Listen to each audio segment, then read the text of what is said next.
Hello guys, hello my people, ndongera kubasuza nk'ibisanzwe. Uyu ni wa mwanya tubagezaho ibiganiro umunsi ku wundi. Rero ndabasaba gukora subscribe kuri YouTube channel yacu Ijambo ry'igihe cyose 250. Nimba utari wakora subscribe, ndagusaba gukora subscribe, ugakanda like ndetse na share kugira ngo ubashe kubisangiza abandi. Rero hano muri uyu mahanda ntago ndi njyenyine, mpuye n'umuvandimwe hano avuye school ariko singo kugira ngo muvugirize nahibereye aratwibwira. Hi bro.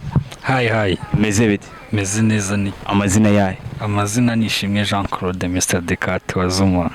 Uraka kamwe ndacyari kumwe na Dekate wa Zuma, niko gaseno kizina ubwe yiyise bitewe n'ukuntu akunanga ibintu bya siporo cyane. Ngo iyo ababaye cyane akunda kwikorera ibintu bya siporo, akaba barafite kakabasha kugenda, ndetse yaba yanarakaye ibyo bintu bigahita bibasha kugenda. Turacyaganira muri aka kamwanya, rero akomeza tubwira nyine ese bro nibi nk'ibihe bintu ukunda kukubangamira cyane mu buzima bwe bwa buri munsi? Ya ibintu bikunze rero kumbangamira, ibintu ni byinshi cyane, ni byinshi. Urabizi ko muri iyi si nyine ntago habaho wishimye, kandi nta nubwo bishoboka kuba wabaho utababaye. Rero nk'ikintu gikunze kumbabaza cyane ni nko kubona abantu b'abakire usanga birengagiza abantu b'abakene, ugasanga barabirengagije cyane.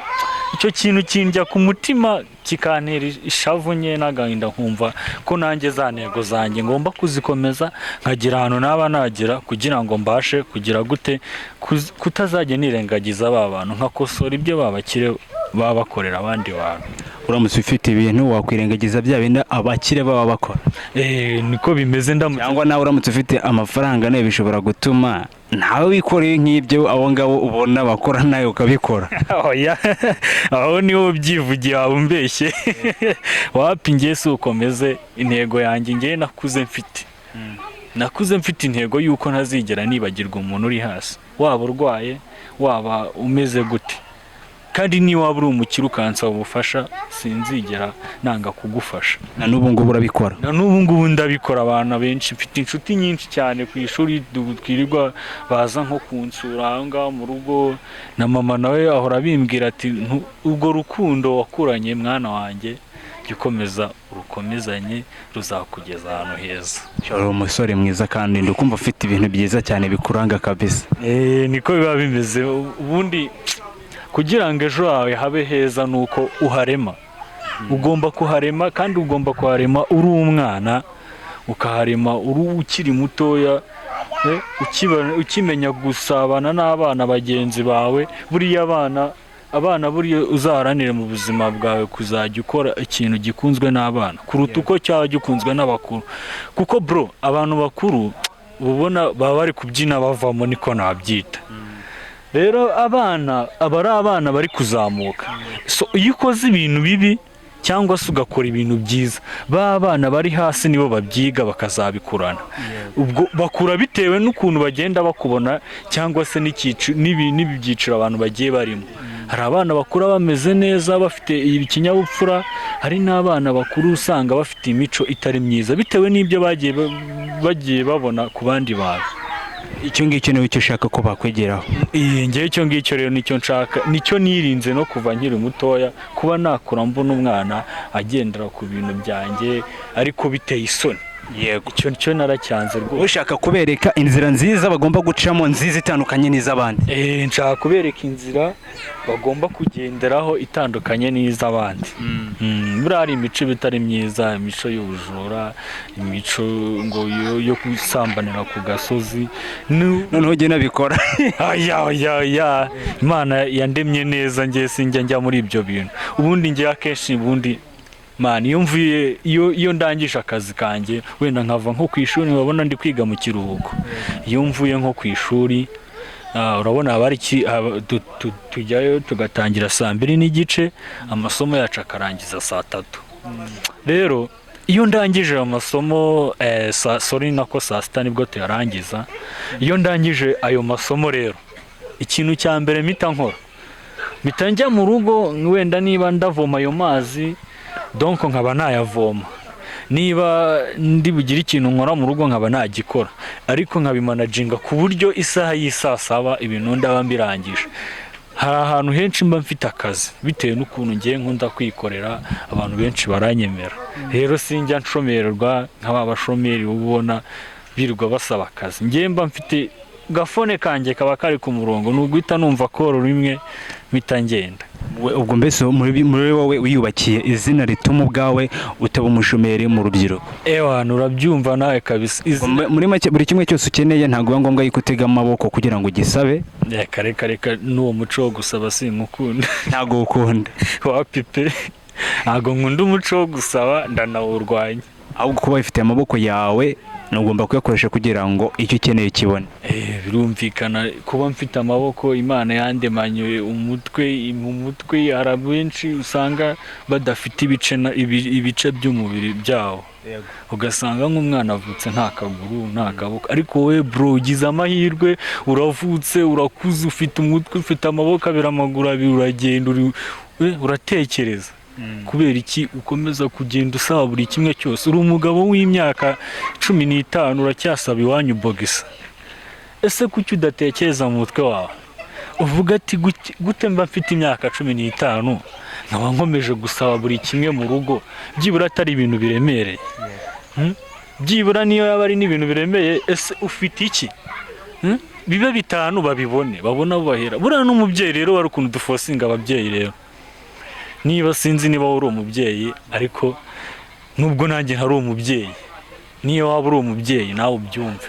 Hari ukuntu abana dufosinga ababyeyi, hari ukuntu katingana none tongera kwizimya amani. So nibyo nakubwiraga rero, hari ukuntu abana bafosinga ababyeyi.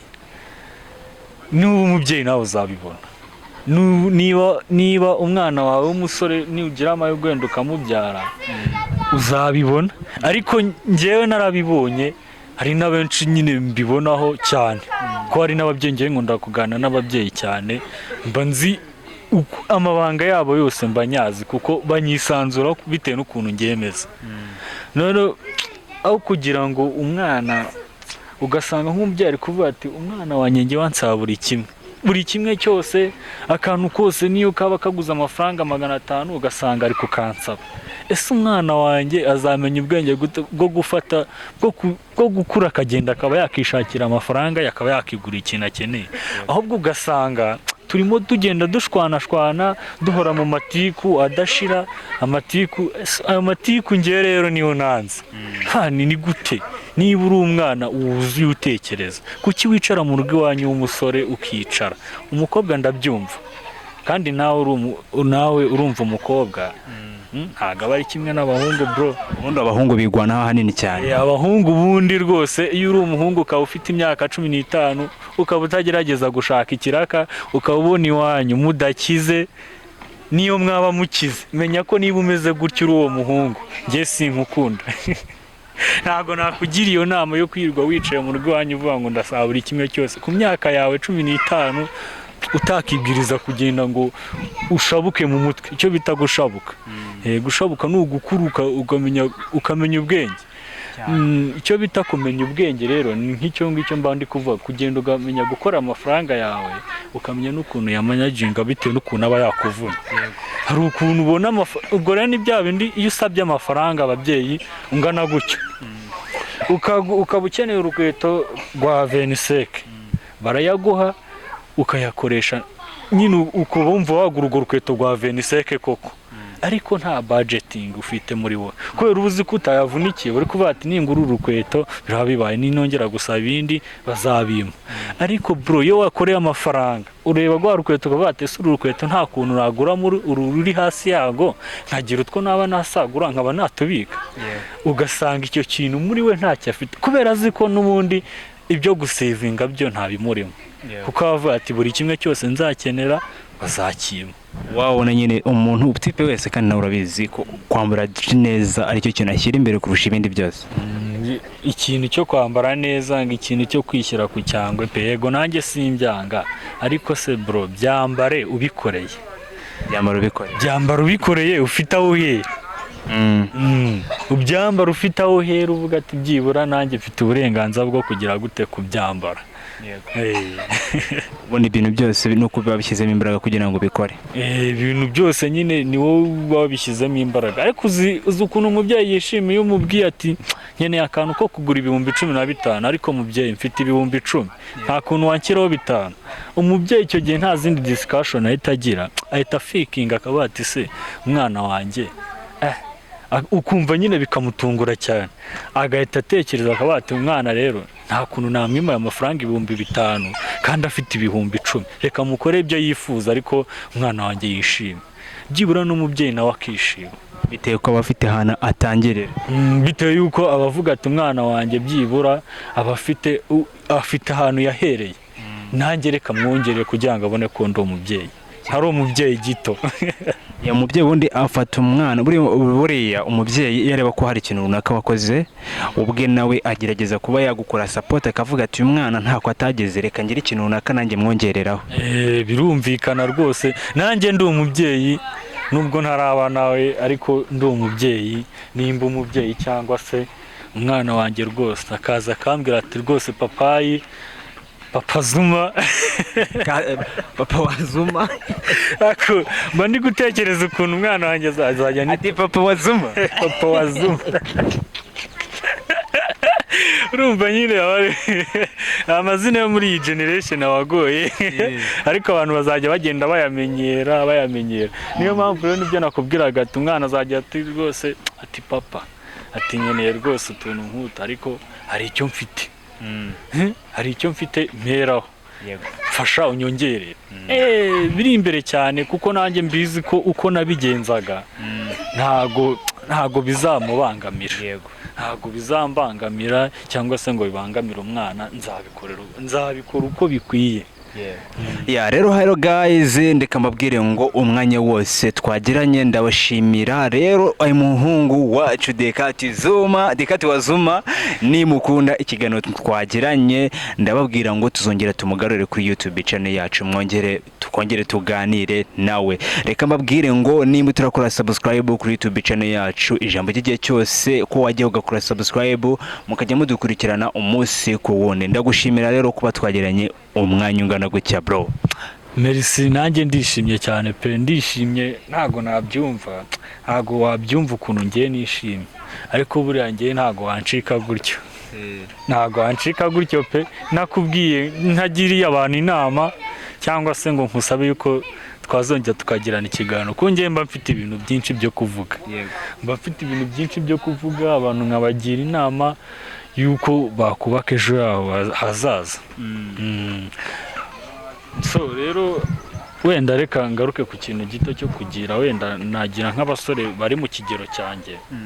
Niba uri umusore ufite imyaka 18 ukaba ubona rwose ukicaye iwanyu nk'uko nabivuze, ubona nta kintu bikubwiye, umeze nka n'ibindeba, menya rwose ko nta inzira urimo ntagari. Ushatse wahita ukora akantu bita egisi, wahita ukatinga rwose ukavuga ati ibintu ndimo ntabyo nzi, reka ndebe ibimfitiye umumaro.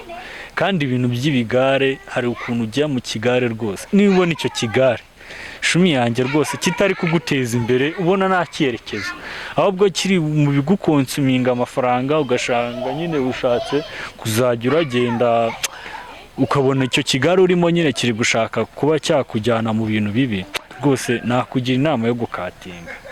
Kabisa urubyiruko mwumvishe inama Dekati wa Zuma abagiriye, rero nituyikurikiza urubyiruko mwese mukayikurikiza ndetse kizabageza ahantu heza cyane. Reka mbabwira ati mbashimire rero umwanya wose twagiranye, reka mbabwira ati si ubwa mbere dukoranye kandi n'ubutaha tuzongera dukorane, naho butaha mugire ibihe byiza.